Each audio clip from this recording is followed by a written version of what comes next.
This is Ryan Abraham, Chris Trevino, USCFootball.com. Instant analysis from USC Fall Camp Day 5, I believe it is, at the... Day 6. Day 6. Day 6. Day 6. 6 practice. 6 practice. Okay, so we got to see... This is the third one we got to see. Yes. All right, and the last two, this is the 4 in a row they've had at the Coliseum.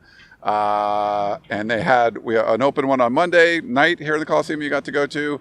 This is Wednesday morning where we got to go and check it out. Really hot out here in the Coliseum. They were in shells, so you got to see some shoulder pads out there. But a good view. We get a good view of what we're able to see that first 20 minutes or so. This is going to be the last Coliseum practice. I was told by someone at USC that they have some concerts and stuff going on here at the Coliseum, so they'll get back over to Howard Jones Field, but kind of mix it up. They're mixing up the venues and they're mixing up the practice times, which something Lincoln Riley said he wanted to do.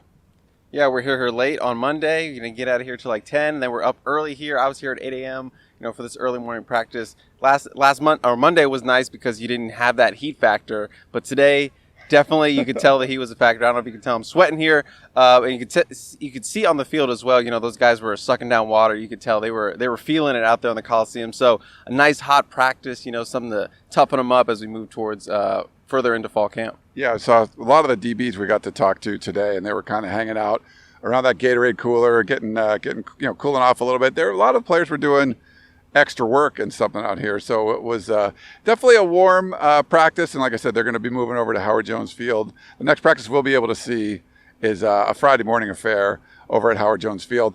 Big news out of Monday's practice: there was a lot of players that were on that rehab island. They were injured. We saw some of those guys come back. A guy like Gary Bryant Jr. was out there. It looks like he was a full participant from what we saw. Shane Lee, the linebacker from Alabama, he was out on Monday. He was back there. But a guy like Corey Foreman wasn't here Monday. We didn't see him again today. So there's a couple of guys, but maybe some more updates on the injury situation.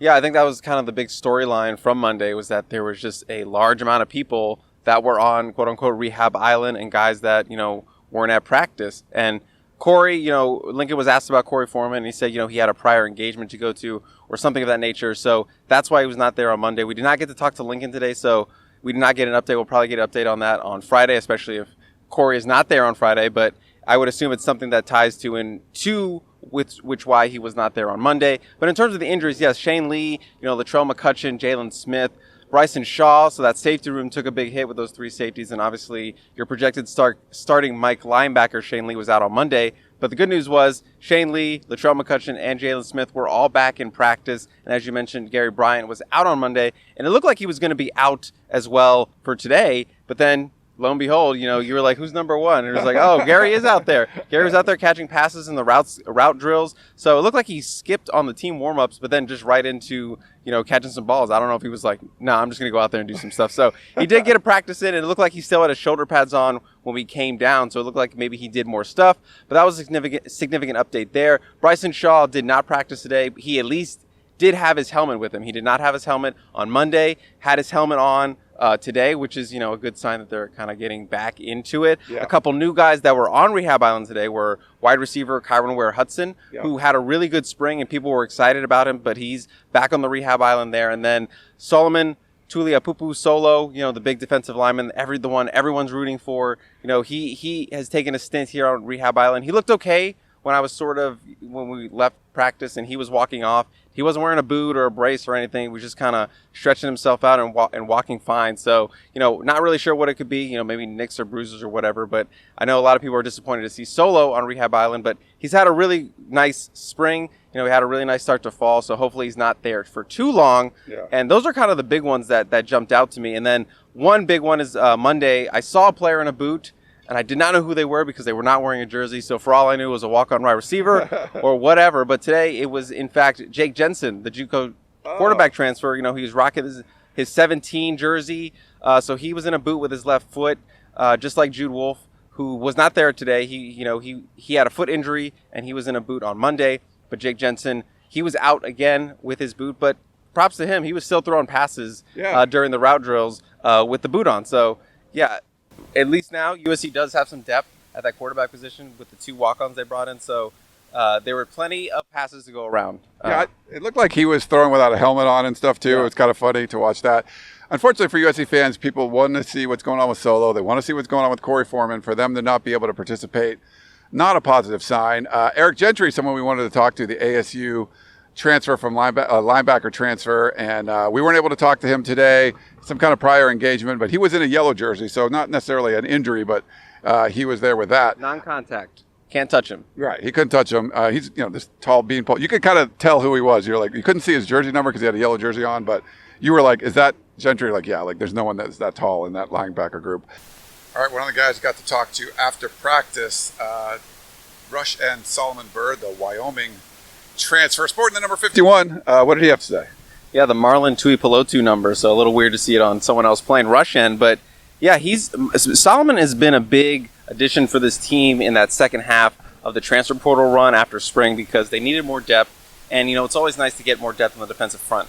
And Solomon's a guy who brings versatility because he is going to be playing both defensive end and that rush end spot. He told the media, he started out when he got on campus playing that defensive end spot, which is a more natural position to him, and he's been learning kind of the rush end spot here at the start of fall camp, which kind of makes sense. Get him in a comfort position and then put him out of that comfort box and put him in that new position. He said it's a position he hasn't really played a lot, and it's something to get used to because it's not just a pure pass rushing spot. Obviously there's also coverage responsibilities, but he made clear to the media, I know how to cover, like I can cover, and that was his big funny moment. But yeah, good personality. He's an older guy, a veteran. He's a guy who's from the California area, so he was happy to be back home, be in the Coliseum. He grew up a USC fan. USC was one of his dream schools. Also, Fresno State, randomly one of his dream schools. He said, don't ask me why I wanted to go, but it was. So nice for him to have a little bit of a homecoming, and he's hoping to have some impact here. Very complimentary of the team culture. Kind of reminded him at Wyoming in terms of the hard-nosed, toughness, discipline. Also, obviously, those are buzzwords that USC fans love to hear. For sure. And we got to talk to a bunch of defensive backs today. I talked to the Washington transfer, Jacoby Covington, and he went through spring football, or at least partially at Washington, entered the portal. He didn't really want to talk about that transfer process all that much. He was just sort of like, he felt in his heart this is where he wanted to be. He had been recruited by Dante Williams. I asked him about, you feel like you're behind a little bit, but he feels like the coaches have kind of got him up to speed. So he was kind of quiet about that stuff, but just see one of those guys that, if you remember, Washington had a really good secondary last year, and he could have been a huge part of that with Kalen DeBoer and that team going forward. So he decided to go in the portal. Seemed like he was very comfortable being at USC, just smiles on his face. He's really happy to be there. Any thoughts on him? But and some of the other, I know you talked to at least one other defensive back too. Yeah, I mean, just quickly on Jacoby, obviously that's a talented guy who was identified by that Washington defensive staff, who had an incredible run of just putting out defensive backs for the NFL. So he has talent. The Oklahoma staff actually was runner-up in his recruitment to Washington. So Dante Williams, this Oklahoma staff, a lot of comfort with those guys. So he was a guy I was interested to see where he was going to play because he does have safety ability. But I was pretty confident that he was going to end up at cornerback like he has been, just because that is a position that needs more depth, more body, and more experience. So I'm excited to see what he can bring and maybe challenge for that starting spot, because Sierra Wright is sort of operating as that other starting cornerback along with Mekhi Blackman, who we kind of penciled in as, when he's healthy, he's probably going to be in your starting lineup. Yeah. So Sierra is a guy who was thrust into the starting position late in spring camp, started in the spring game when Mekhi went down, when they had those injuries, and he's handling it. They've gotten some new guys that have joined the room, some guys that have come back from injury, but there it is, number 22, the movie star, is holding down that position, and he's very excited about the opportunity to kind of hold that spot.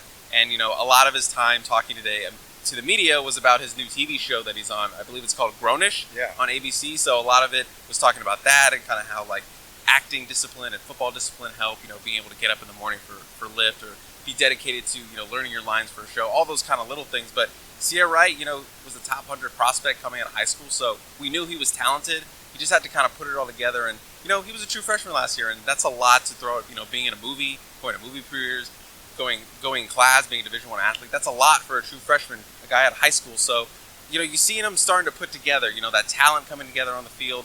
And, he's a guy who could hold on to that spot, going into week 1 against Rice. Yeah, I remember Dante Williams in the spring talking about it. It was sort of like, yeah, he's got to kind of, almost was saying he needs to dedicate himself to football. And it seemed like whatever riff or whatever was going on between Dante Williams and Sierra Wright, it seems like that's over now and they're both on the same page. For sure, and obviously you're seeing that on the field. He's holding on to that number 1 spot. A guy that I kind of picked to kind of challenge really for that spot is Josh Jackson Jr. Oh, yeah. And I got to talk to him as well. If you recall, Josh was not able to participate in spring all that much. He was coming off an injury that hindered him last year, got it corrected in the offseason. And, he's a guy that was a wide receiver out of high school. And that was the guy that flipped over to the defensive side of the ball. And Dante put a lot of trust in him. That's a Dante guy. That's someone I would call, Dante recruited him and got him on the defensive side of the ball and was like, look, I think he could be a really good cornerback. And we saw that in spring. There were times where Josh, with those ball skills, was picking off passes and playing like a guy who could be a contributor. And he did contribute. Unfortunately, he did get injured, and that carried over into spring.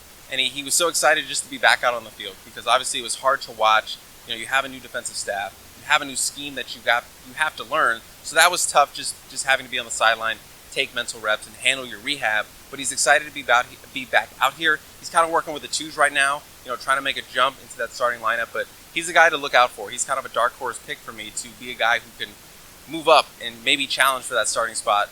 Sierra's starting spot right now, opposite of Mekhi Blackman. But these competitions are far from over. This is just what we're seeing really early in camp. For sure, it's a lot deeper position. We saw it when Josh Jackson moved over. We were like, whenever a wide receiver moves over, you're like, okay, it's going to take a while. He was instantly making an impact as soon as he moved over, so he's someone to watch.